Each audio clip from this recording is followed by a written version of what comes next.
Hey, it's dry, it's rubbery, but will it accept acrylic paint? Let's find out. All right, well, before we paint it, I just wanted to show you guys. Now, this stuff is dry, and we got flexibility. Not too many issues with the cover, so I'm pretty happy with that. Well, we're going to give this thing a shot and see if it accepts paint. Now, before I do that, I had one of my reinforcing strips right here. The tab was up just a little bit. So I did put some thin CA glue under here and pressed down lightly, and it stuck just fine. So hopefully once I put the olive drab on it, I'm going to be using the 71043 olive drab. All right, and I'm just going to brush it on and see how it does. And hopefully we'll be able to see the wrinkles better. We'll be able to see the supporting strips better and go from there. So there's 5 across the top. We've got 1 in each corner, coming from the corner of the mantlet out. So let's see what happens. Now, my little paint plate thing, or whatever you want to call these things. Look, I don't wash them out every single time. I'm just too lazy, and the paint dries, and so I pretty much keep the browns and greens in a location, the blacks, and I just add on top of it. And then when I get a wild hair up my butt, well, then I'll go clean them. So don't judge me. I'm not worried about paint mixing because it's dry. All right, well, here goes nothing. Let's see what happens.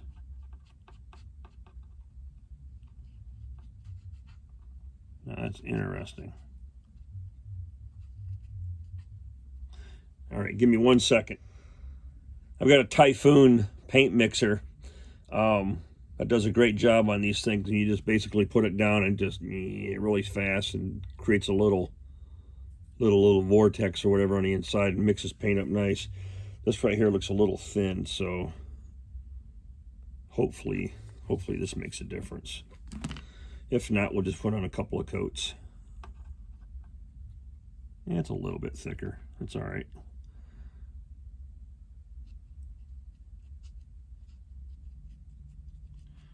And this, once I get a couple of coats on, really should dry brush kind of real nice with like maybe a tan color or, just something a little bit lighter.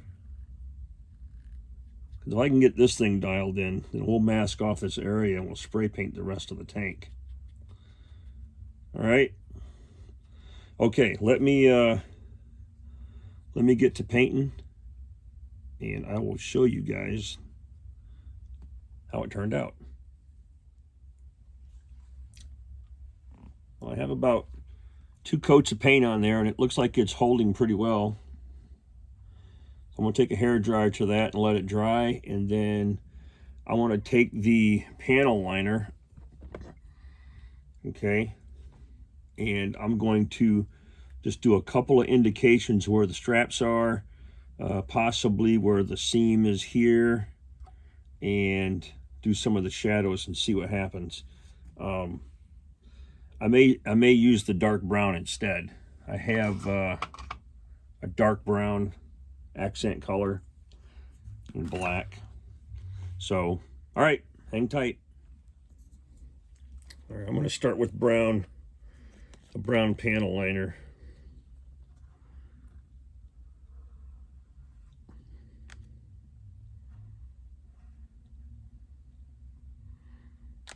I'm just going to get us some highlights in here, I guess, or some shadows.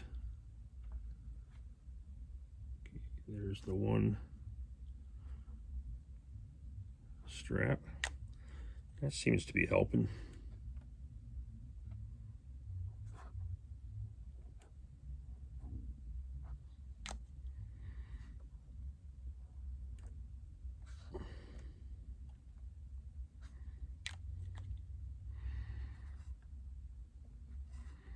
So these little wrinkles, they look a little they look a little unnatural, but like I said, we were experimenting, right? So that'll be my excuse. And there's another strap in there. And some shadows.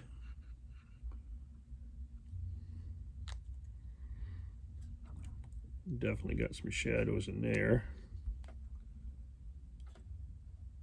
Oops. A little too much on there. That's all right. Where's my handy dandy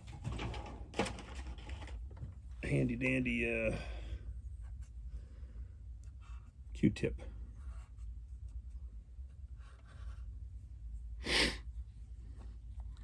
And actually, that does look kind of cool though. I mean, I didn't have it here before, now I do, right? All right, so we're just gonna go around the perimeter.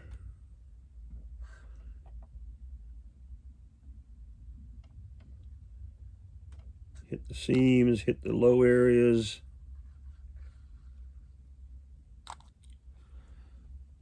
Places where shadows would live.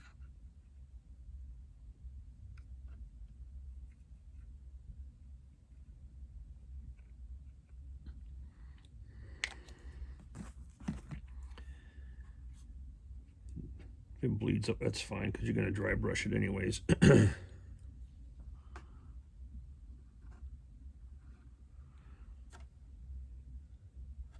And if you remember, I put a small strip around the edge of this because on the real one, it looks like the fabric rolls under some type of a strap that kind of, you know, goes under it.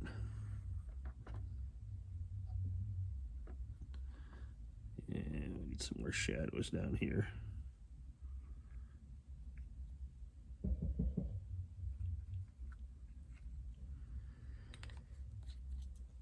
I don't know about you, but that looks cool.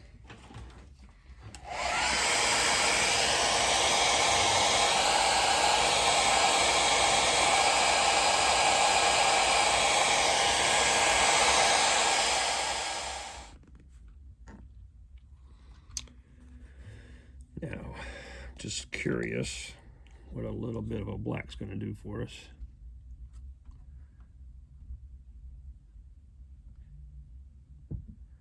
And in theory, it should give us some depth,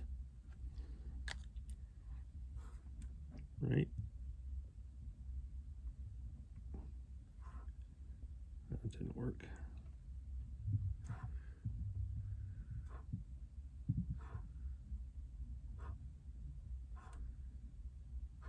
I guess because this is so porous, the capillary action doesn't work as well.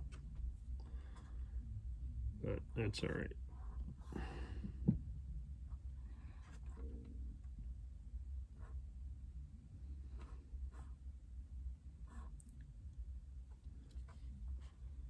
How's that? You can definitely see them now. And there's another little support strap hiding right there. I say support, but it's reinforcement, right? Now, I freaking love this stuff, by the way. You know, when this whole model's painted, I will definitely do all the panel lines with this black. I just want to give this a little depth.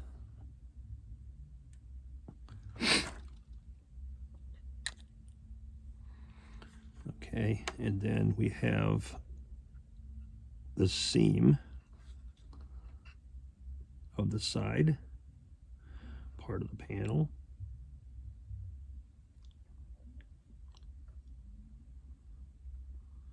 Can't tell if I did a good job on that, but you can sort of see where the half moon shaped panel now is sort of accentuated. Nice fancy words, right? Okay, and I can see right now I'm going to have to come back and do a little super glue action. Some CA glue. Yep, just keep the Q-tip handy.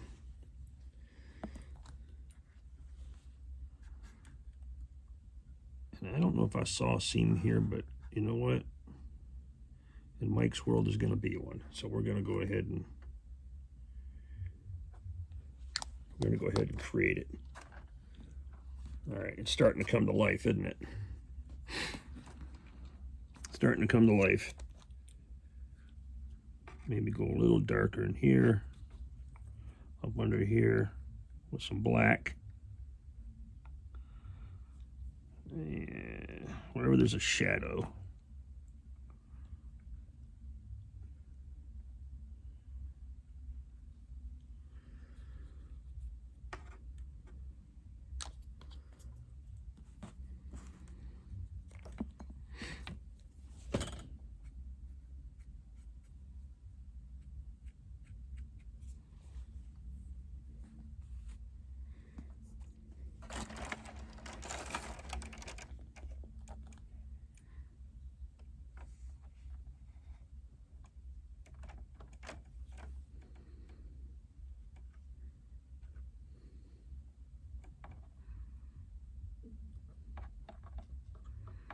Definitely darken this up underneath here.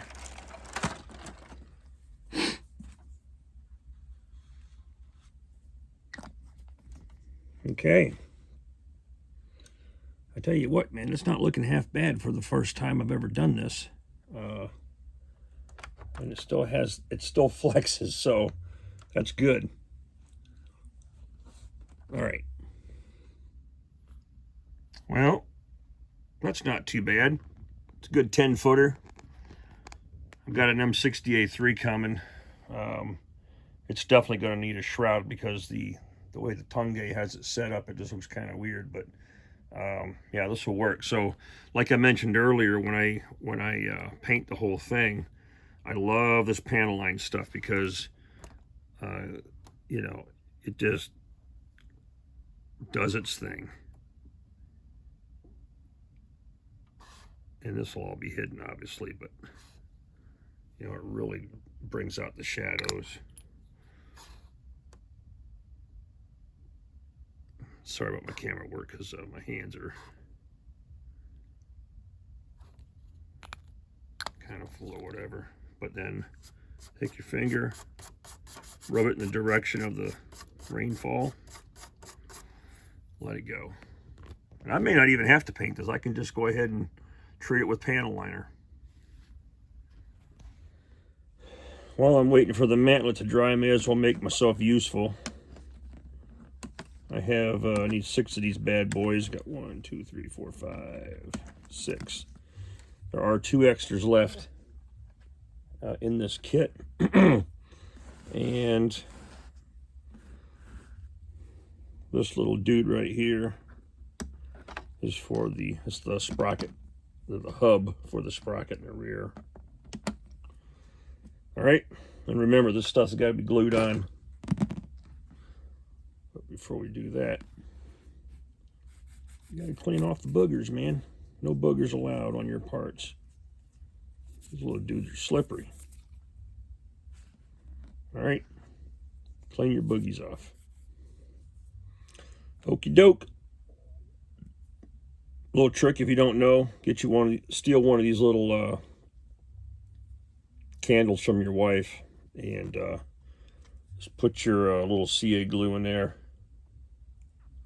All right, for some reason the glue doesn't want to dry too fast in there. It's nice. And then after it's dry, you can just pluck the edge and peel off all the hard stuff. But in my case here, I'm not putting much on there. It's just enough to hold the unit on. And again, if you're planning on, yeah, it's wet, okay. If you're planning on accessing these wheels later, then you might want to use a different adhesive. But you definitely got to have adhesive on these because there's so much, so much slop in the parts the way they fit. Just give it a little twist and then hold it. But yeah, I'm going to run this 1 or 2 times. It's going to sit on the shelf for most of its life. Unfortunately, the poor thing, it wants to play, and I'm not playing with it.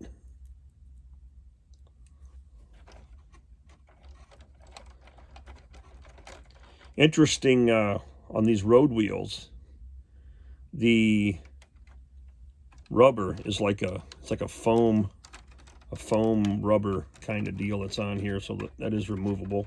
If you want to take them off and repaint everything, you can, which I'll probably do when it's time. But yep. Also, on the hang-along tanks, when you're putting on the hubs, they're a little bit tight fit.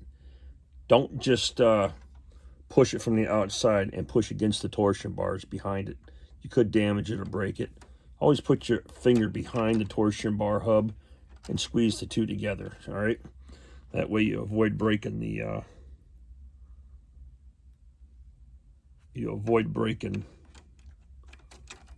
torsion bar by accident, because some of them are plastic.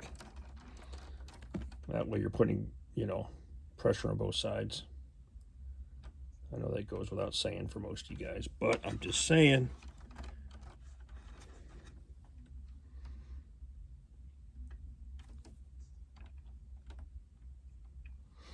Yeah, I'm not putting a ton on here because I want to be able to, if I have to pry these off later, I will. But I don't think I will.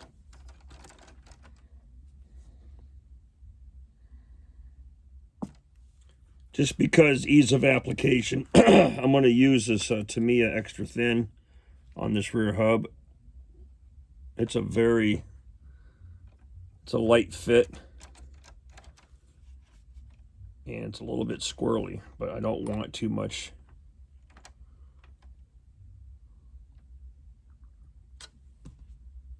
of this stuff on there, the CA glue. So I'll let that sit for a minute, and then we'll rotate the tank and do the, well, actually the other side's already done. What am I talking about?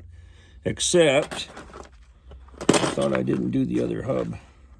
Maybe not, I don't know.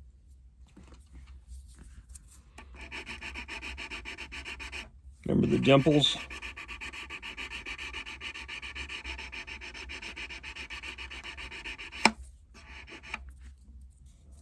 That needs a little bit, that needs some more aggression. Gentle agitation.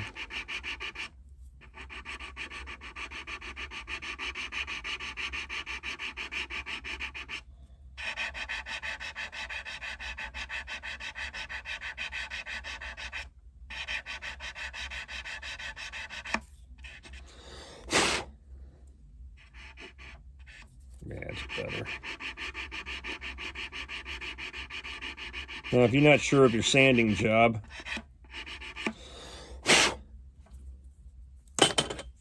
get your paint. What do I do with my paintbrush? I need my paintbrush.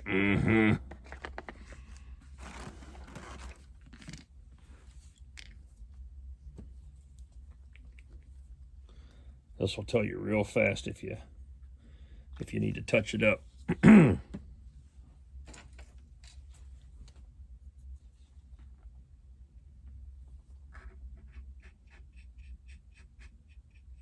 Most of the time you can use like a gray.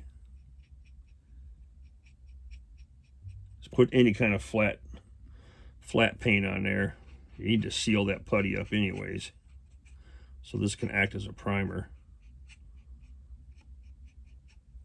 But you can see very quickly that there are some raised spots here and a little dimple right there that I need to take care of. So maybe a thick layer of paint will take care of that, maybe not.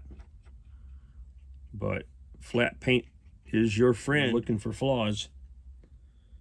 All right, folks, I think that's it for today. All right, I think we accomplished a couple of things. I'm pretty satisfied. We got some good, you know, some details popping out of there, and all we used was freaking Band-Aid material, puffy paint, and a little ingenuity.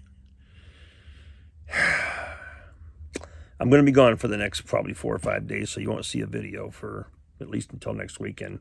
But thanks for watching. Thanks for hanging out. And yeah, one of you guys try this on yours and let me know how it turns out. I'm actually surprised at how decent this looks. I mean, the wrinkles are kind of hokey, but man, that's all right. Like I always say, it's a good 10-footer.